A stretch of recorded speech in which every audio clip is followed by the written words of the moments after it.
যদি গৌরাঙ্গ নহিত কিমেনে হইত কেমনে ধরিতাম দে।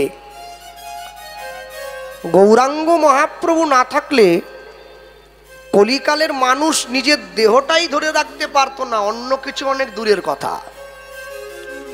বাঙালির হিয়া অমিয় মাথিয়া নিমাই ধরেছে কায়া, কায়া মানে দেহ। এর পরে বললেন শ্রী রাধার মহিমা প্রেম রসসীমা জগতে জানা তোকে। আজকে যত মানুষ বাংলার থেকে বৃন্দাবনে যাচ্ছে তারা ব্রজের ধুলোয় গড়াগড়ি দিচ্ছে রাধে দয়া করো কৃষ্ণ কৃপা করো বলে। যদি চৈতন্য মহাপ্রভু না আসতো তাহলে কলিকালের মানুষ জানতেই পারত না বৃন্দাবন খায় না মাথায় দেয় না গায়ে মাখে। সবার আগে এই জায়গাটা চিনে নিতে শিখতে হবে। কেন? আসতে অনেকে দুটো জায়গাতে গিয়েছেন, একটা বৃন্দাবন একটা নবদ্বীপ। অনেকে একটাতে গিয়েছেন, একটাতে যাওয়া হয়ে ওঠেনি, যাবেন বলে পরিকল্পনা করছেন। যদি কোনোদিন যান আমার কথাটা মিলিয়ে নেবেন, বৃন্দাবনে কিন্তু ক্ষমা হয় না, নবদ্বীপে কিন্তু ক্ষমা হয়। যদি বলেন বাবা এ কথা বলছো কেন? বৃন্দাবনে যতগুলো অসুর ভগবানকে মারতে এসেছে ভগবান কিন্তু কাউকে ছাড়েনি। অগাসুর বকাসুর পুতনা সবাইকে ভগবান মেরে দিয়েছে। কিন্তু নবদ্বীপে যতগুলো অসুর ভগবানকে মারতে এলো, জগাই মাদাই চপন গোপাল মলয় চাঁদ কাজী, ভগবান কাউকে মারেনি, সবাইকে ক্ষমা করে দিয়েছে। বৃন্দাবনের সঙ্গে নবদ্বীপের এইটা হচ্ছে সব থেকে বড় তফাৎ। তাই মাঝে মাঝে নবদ্বীপের ধুলিতে গিয়ে একটু গড়াগড়ি দিতে হয়। দেখবেন যখন কীর্তন শুনতে বসে মানুষ বলে দাদা একটু তত্ত্ব কথা বলবেন। তত্ত্ব কথাটা কি? তত্ত্ব কথাটা কি? তুলসী মঞ্চ কোন দিকে রাখবো এইটা তত্ত্ব হলো? নারকেলের কেন 20টা ফুটো এইটা তত্ত্ব হলো? রাবণের কেন 10টা মুন্ডু, মেয়েরা পায়ে কালো কার কেন পরে, এটা কি তত্ত্ব হলো নাকি? এ তত্ত্বের নামে গর্ত ফেরি, এ তত্ত্ব না। তত্ত্ব কোনটা? যা শুনলে নিজের জীবনের ভজন পথে উন্নতি হবে তাকে তত্ত্ব কথা বলে। যা শুনলে ভগবানের প্রতি বিশ্বাসটা দৃঢ় হয়ে যাবে তাকে তত্ত্ব কথা বলে। তত্ত্ব কথা কে বলেছে? মৃত্যু পথযাত্রী মহারাজ পরীক্ষিতকে সুখদেব গোস্বামী মহারাজ 7 দিন ধরে ভাগবতের স্বরূপে যা বলে গেলেন তাকে তত্ত্ব কথা বলে। যা শুনে পরীক্ষিত মহারাজের মৃত্যু ভয় দূরে চলে গেছে। আমরা যারা কীর্তন করি আমাদের মধ্যে একটা ধারণা আছে কি জানেন, যখন দেখি রাত্রি একটু বাড়ছে 2-4টে লোক উঠে যাচ্ছে, আমাদের তো পদ নেই, আমরা সঙ্গে সঙ্গে রাধে রাধে জপা কর। তুই ওটা গুঁজছিস কি জন্যে? তুই তো দিব্যি গাইছিলি গান, চট করে টেনে এনে গুঁজে দিলি। হ্যাঁ, মাথায় রাখার দরকার নেই। পরবর্তী শিল্পীগুলো যা আছে একটা হরিবাসর তৈরি বাসর তাকে এই সেই ইজিবিজি করে যদি এরম করে দেয় আসরের মর্যাদা ক্ষুণ্ণ হয়ে যায়। আগে জমিটা তৈরি হোক। শুকনো জমিতে ধানের বীজটা পুঁতে দিলে কি গাছ হয়ে যায় নাকি? তুমি জমি তৈরি করতে পারোনি, মাঝখান থেকে একটা গুঁজে দিলে ঝট করে টেনে নিয়ে গুঁজে দিচ্ছ কি জন্যে? কি দরকার গোঁজাগুজির? হ্যাঁ, দিব্যি তো সুন্দর চলছিল। মনে রাখবেন, জীবনের প্রকৃত উদ্দেশ্য যদি বুঝতে না পারেন, লক্ষ্য বস্তুর দিকে পৌঁছাতে গেলে আমাদেরকে ওরকম করে গুঁজে দিতে হবে মাঝখানে কিছু একটা। আর যদি গুঁজে দিতে হয় না, যদি গোঁজাটা ঠিকঠাক দেওয়া হয় তাহলে জল বন্ধ হবে। আর যদি ঠিকঠাক না দেওয়া হয়, ওই যে ছোট্ট একটু ফুটো থাকবে ওইখান দিয়ে জল ঢুকে পুরো সংসারটা তছনছ হয়ে যাবে। যদি গৌরাঙ্গ নহিত কিমেনে হইত কেমনে ধরিতাম দে। শ্রী রাধার মহিমা প্রেম রসসীমা জগতে জানা তোকে। যে ভগবান আজ থেকে 539 বছর পূর্বে এসে মানুষের দরজায় দাঁড়ালেন, মানুষের সাজে গিয়ে মানুষের বেশে ভগবান গিয়ে দাঁড়িয়েছেন। ভগবান 10 বার অবতার হবেন বলে কথা দিয়েছেন। সত্য যুগে 5 বার, মৎস্য কুর্ম বরাহ নৃসিংহ বামন। ত্রেতা যুগে 2 বার, রাম পরশুরাম। দাপর যুগে 1 বার এসেছেন কৃষ্ণ বলে। কলিযুগে 1 বার এসেছেন গৌতম বুদ্ধ রূপে, আরেকবার আসবেন উড়িষ্যার সম্বলপুরে কল্কি অবতার রূপে বিষ্ণু যশা ব্রাহ্মণের ঘরে। সেই কথাটাই বলা হলো। তাহলে এই যে 10 অবতারের কথা বলা হলো, এই 10 অবতারের মধ্যে তো মহাপ্রভুর নাম নেই। তাহলে মহাপ্রভুকে অবতার বলে আমরা বলি কেন? আমরা মহাপ্রভুকে অবতার বলি কেন? মহাপ্রভুকে কেন কেন আমরা যখন কীর্তনে গাই বড় অবতার ভাই বড় অবতার, কেউ বলে অবতারের সার গোরা অবতার, মহাপ্রভু তো অবতার নয়। মহাপ্রভু হচ্ছে পূর্ণ ব্রহ্ম, স্বয়ং ভগবান। তাকে অবতারের জায়গায় আমি নামিয়ে আনবো কি জন্যে? তাকে অবতার বলবো কি জন্যে? মহাপ্রভু অবতার নয়, মহাপ্রভু হচ্ছে অবতরী, যিনি নামের নৌকোতে করে কলিযুগের জীবকে ভবসিন্ধুর ঘাটটা পার করে দেবেন। তিনি তো শ্রীকৃষ্ণ চৈতন্য। মধুর বৃন্দা বিপিন মাধুরী প্রবেশ চাতুরী সার, বরজ যুবতী ভাবেরও ভকতি শকতি হইত কার। আস্তে, আপনাদের সোনারপুর অঞ্চলে অনেক ভক্ত লোক মানুষকে আমি দেখছি, কপালে তিলক আছে, গলায় তুলসীর মালা আছে, তারা ভগবানকে সেবা দেয়, নিত্য নিত্য ভগবানের মন্দিরে গিয়ে ভগবানকে ভোগ দেন। আচ্ছা বলুন, একটা বিরাট বড় বাড়ি তৈরি করা হয়েছে, অত বড় বাড়িটাকে রক্ষা করার জন্য বাড়ির চারদিকে একটা পাঁচিল তোলা হয়েছে। এবারে বাড়ির পাঁচিলটা তোলা হয়েছে, বাড়িটাকে রক্ষা করার জন্য বড় বড় দরজা বানানো হয়েছে, দরজাগুলো শক্ত শক্ত লোহার দরজা করা হয়েছে। এবার তাকিয়ে দেখুন, দরজাগুলোকে যাতে দরজাগুলোকে কেউ খুলতে না পারে তার জন্য দরজায় একটা করে ছিটকেনির ব্যবস্থা করা হয়েছে। এবার ছিটকেনির বাইরে একটা করে বড় বড় তালা দেওয়া হয়েছে। যত বড় তালাটা লাগানো হয়েছে, চাবিটা কিন্তু অত বড় নয়, চাবিটা ছোট্ট। অত বড় পুরো বাড়িটার দায়িত্ব একটা ছোট্ট চাবির উপরে রাখা আছে। আমাদের মানব জীবনের চাবিটা খুবই ছোট্ট। চাবিটা কে জানেন? আমাদের মানব জীবনের চাবিটা হচ্ছে পরমাত্মা রূপী ভগবান, যাকে চোখে দেখা যায় না, অনুভব করে নিতে হয়। আমি অনেক মানুষকে দেখছি কপালে তিলক আছে, গলায় তুলসীর মালা, হাতে জপের মালা, তারা ভগবানকে ভোগ দিয়ে প্রসাদ পায়। আসতে, বৃন্দাবনে আমাদের ছোট একটা মঠ আছে কেশিঘাটের কাছে, পঞ্চকোশী পরিক্রমার থেকে একটু ভিতরে গেলেই আমাদের মঠ আছে, নিতাই চৈতন্য সেবাশ্রম। আমি যখন প্রথম ব্রজে গিয়েছিলাম, আমি গিয়ে একটা আশ্চর্য জিনিস দেখেছিলাম। কি? আমাদের বাংলায় যারা আমরা ভগবানকে সেবা দেই, আমরা ভগবানকে সেবা দেওয়ার সময় দুপুরবেলা ভোগের থালাটা নিয়ে ভগবানের ঘরে ঢুকিয়ে দিয়ে দরজাটা মন্দিরের বাইরে থেকে বন্ধ করে দিই। এবারে বাইরে দাঁড়িয়ে কীর্তন করি, যার গুরু ঘরে যে নিয়ম আছে। কেউ বলে ভজ পতিত উদ্ধারণ শ্রী গৌর হরি, কেউ বলে ভজ ভকত বৎসল শ্রী গৌর হরি, যার গুরুদেব যাকে যে শিক্ষা দিয়েছে। আমি সেদিকে যাচ্ছি না, কিন্তু আমি যখন ব্রজে গেলাম আমি দেখছি আমরা ভগবানকে সেবা দেই, দরজাটা বাড়ির বাইরে থেকে বন্ধ করে ব্রজের মায়েরা তারা ভগবানকে সেবা দিচ্ছে, দরজাটা বাড়ির ভেতর থেকে বন্ধ করে দিই। আমি চিন্তা করলাম, এ আবার কিরকম সেবা? এরম সেবা তো দেখি নাই। দাঁড়িয়ে রইলাম। আধ ঘন্টা পরে সেই মা যখন দরজা খুলে বাইরে বেরিয়ে এসছে, আর দরজাটা খুলেই দেখছে একটা ছেলে দাঁড়িয়ে আছে, একবারে ঘেমে নিয়ে গেছে, মুখটা মুছছে। কি ব্যাপার? আমি বললাম, মা আমি মেদিনীপুর থেকে এসেছি। হ্যাঁ বলো, ভেতরে আসবো? এসো। বসতে দিয়েছে। কিছু বলবে বাবা? আমি বলছিলাম কি, মা আমরা বাংলায় যখন ভগবানকে সেবা দেই, আমরা মন্দিরের দরজাটা বাইরে থেকে বন্ধ করে দিয়ে কীর্তন করি দরজার বাইরে দাঁড়িয়ে, কিন্তু আপনি যখন ভগবানকে সেবা দিচ্ছেন আপনি দরজাটা বাড়ির ভেতর থেকে বন্ধ করলেন কেন? সেই মা আমাকে বলছে, তোমার প্রশ্নটা বড় ভালো বাবা, কিন্তু এটা তো বলতে পারবো না। কেন বলতে পারবেন না? তাহলে কি না জেনেই সেবা দিচ্ছেন? না না, জেনে দিচ্ছি। বলতে পারবো না মানে বলবো না। ও বলবেন না? কেন বলবেন না? কেউ যদি জানতে চায় বলবেন না? হ্যাঁ, কি বলছেন? বলে না, তোমরা পড়ো নাই, আপন ভজন কথা না কহিব যথা তথা। বলা যাবে না তো? নিজের স্বামীকেই বলিনি, তোমাকে কেন বলতে যাবো? আলো না, তা তুমি একটু ইঙ্গিত দাও, একটু বোঝার চেষ্টা করি। বলে সেটা দিয়ে দিতে পারি, সেটা দিতে পারি। আরে বলুন। বলে আচ্ছা কি করো? কাজ করো? আল্লাহ কাজ করি বলতে আমি একটু কীর্তন টীর্তন গাইবার চেষ্টা করি। ব্রজবাসীকে ভুলেও বলা যাবে না কীর্তন করি, গাইবার চেষ্টা করি বলতে হবে। আচ্ছা, ও তাহলে আমাকে কথা দাও, তোমাকে যদি আমি এই কথাটা বলে দেই কেন দরজাটা ভেতর থেকে বন্ধ করলাম, তুমি যখন বাংলায় গিয়ে কীর্তনে যাবে তোমার বাংলার মানুষের কাছে প্রচার করবে। আর কথা দিলাম, যদি আমি আপনার উদ্দেশ্য বুঝতে পারি আমি বাংলার মানুষকে জানাবো। আচ্ছা শোনো, আমাকে প্রশ্ন করছি, পড়াশুনো করেছো? আল্লাহ একটু একটু করেছি। কখন স্কুলে যেতে? সকাল 10টার সময় যেতাম। কখন আসতে?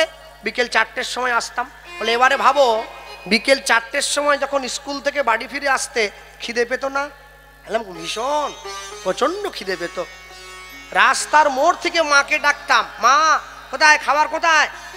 আচ্ছা বলো তো, তোমার যখন প্রচন্ড খিদে পেত, তোমার মা যখন তোমার সামনে খাবারের থালাটা দিত, তোমার মা কি খাবারের থালাটা তোমার সামনে দিয়ে তুমি খেতে থাকতে তোমার মা কি তোমার কাকিমার সঙ্গে গল্প করতে চলে যেত? বললাম না না, তা কেন যাবে? মা তো আমার কাছে বসে থাকতো। কেন থাকতো? আরে কি বলছেন, আবার মা থাকবে না? থাকবে না, আমার কখন কোনটা লাগবে মাকে তো দিতে হবে। বলে উত্তর তো তুমি দিয়ে দিচ্ছ, আমায় প্রশ্ন করছো কি? মানে তুমি যে ভগবানের ঘরে ভোগের থালাটা ঢুকিয়ে দিয়ে দরজাটা বাইরে বন্ধ করে দিয়েছ, মনে করো আমার গোবিন্দের আরেকটু কুমড়োর তরকারি চাই, কাকে বলবে? আচ্ছা, তাহলে এই ব্যাপার। তুমি জানো না, আমরা বেশি বেশি করে দিয়েছি, বড় বাটিতে দিয়েছি, বড় থালায় করে অন্ন দিয়েছি। বলে যত বড়ই করে যাই করে দাও, জল তো আর এক কলসি দাওনি, জল তো এক গ্লাসই দিয়েছ। তা তো বটে, একটা লোকের এক গ্লাস দিবনি ভেরে কত। বলে মনে করো আজকে আলু পটলটায় বড্ড ঝাল হয়েছে, ভগবানের আরেক গ্লাস জল চাই, কাকে বলবে? এই উত্তর তো আমার কাছে নাই। পণ্ডিত যেজনা আজন্ম সে কানা, সারা জীবন বই পড়ে মূল্য, বইয়ের মূল্য কিছু বুঝলো না।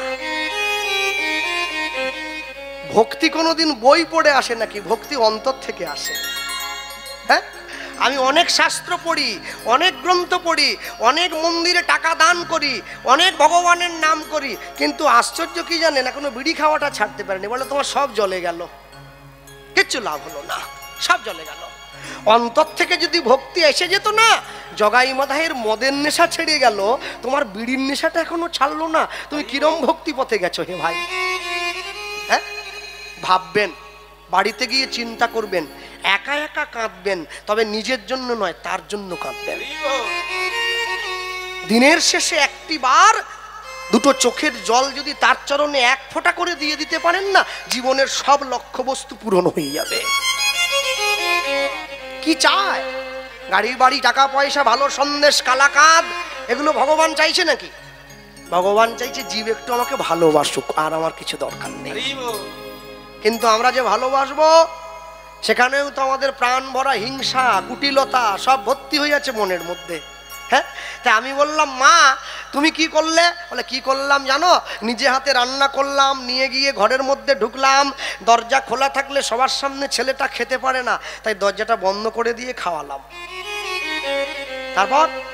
তারপরে আর কি, ছোট একটা লাঠি রাখিছি কাছে, এইটুকু লাঠি, ওইটা দিয়ে আবার ছেলেটাকে ঘুম পাড়াতে হয়, ভয় দেখাতে হয়। দুপুরবেলা বড্ড দুষ্টু হতো, বেরিয়ে চলে যায়। যার চোখ দেখে রাবণ কুম্ভকর্ণের মতো বড় বড় বীর ঠান্ডা হয়ে গেল, তাকে তুমি প্যাকাটি দিয়ে ভয় দেখাচ্ছ? বলে ওটাই তো ভালোবাসা, ওটাই ভালোবাসা, যেটা তোমাদের নেই, আমাদের আছে। আমাদের আছে। গৃহে বা বনেতে থাকো, হা গৌরাঙ্গ বলে ডাকো, নরোত্তম মাগে তার সঙ্গ। তুমি যেখানেই থাকবে, দিনের শেষে একটি বার তার নামটা ধরে ডাকবে, এটাই তোমার জগতের কল্যাণ।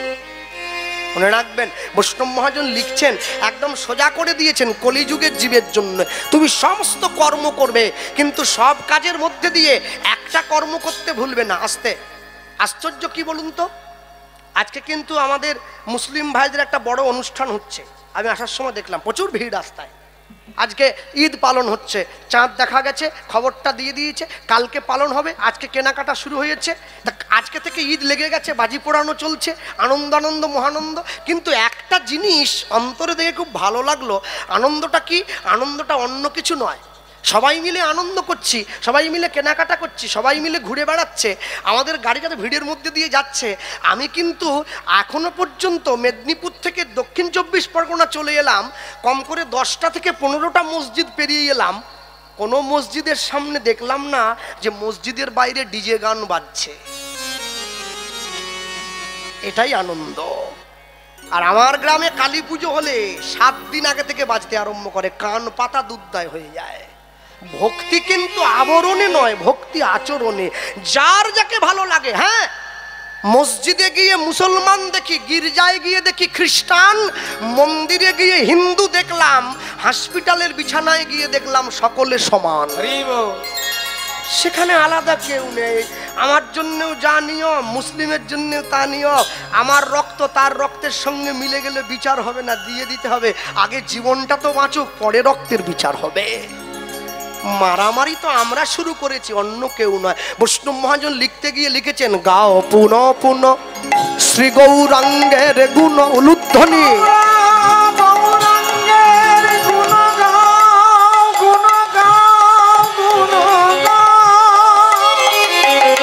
নিতাই গৌর প্রেমানন্দ হরি বল। গৌরাঙ্গের গুণ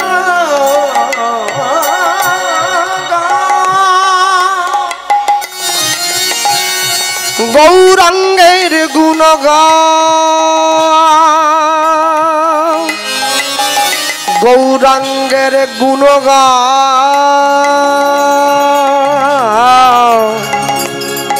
গাও পুন পুন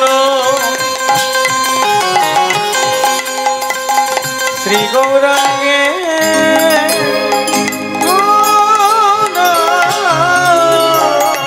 গাও পুন পুন পুন পুন গাও পুন পুন গুণ পুন গাও গুণ। যার নুন খেলে তার গুণ গাও, নইলে মানুষ তোমায় বেঈমান বলবে, অকৃতজ্ঞ বলবে। গাও পুন পুন শ্রী গৌরাঙ্গের গুণ। গাও পুন পুন শ্রী গৌরাঙ্গের গুণ। আচ্ছা জয়নিতাই, আমি সকাল থেকে সন্ধে পর্যন্ত লোক ঠকাবো, 2 নম্বরই করবো, চিটিংবাজি করবো, সন্ধেবেলা বসে গৌরাঙ্গের নাম বলে নেবো, তাহলে হবে তো? হবে না তো। কি করে হবে? আইনে ফাঁক দিয়ে দিয়েছে, সরল করিয়া সরল করিয়া সরল করিয়া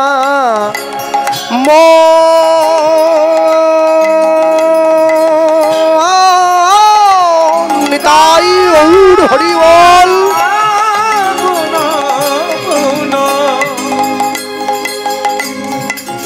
শ্রী গৌরাঙ্গের গুণ সরল করিয়া,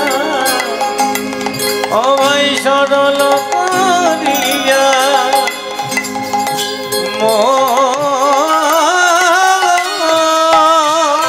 তিন ভুবনে আমি এমন দয়াল না দেখো এক তিন ভুবনে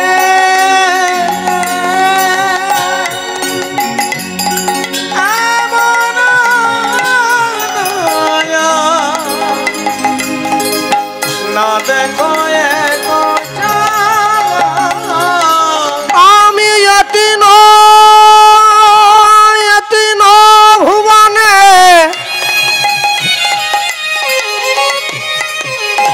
এমন দয়াল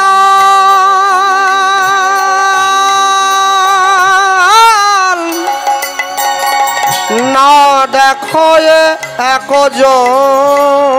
বলিয়ে তিন ভুবনে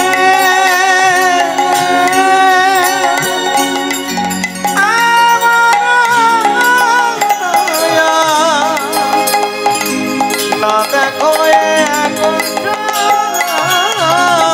আমি এমন দয়াল আর দেখি নাই। আমি এমন দয়াল আর দেখি না।